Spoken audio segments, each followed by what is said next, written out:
రేపు పొద్దున నన్ను ఎయిర్పోర్ట్లో డ్రాప్ చేస్తారా లేక? ఎందుకండి అలా అంటారు? డ్రైవర్సే ఇస్తున్నామండి, కార్లో డ్రాప్ చేయనంటున్నా.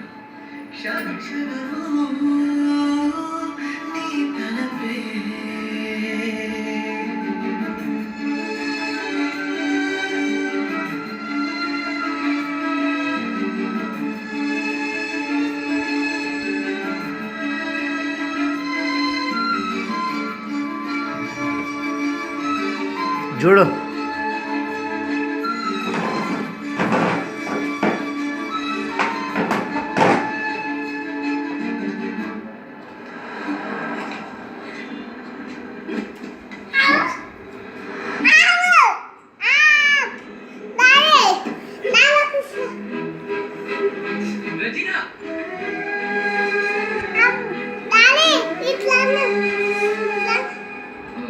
టాబ్లెట్స్ అవి తీసుకున్నారా?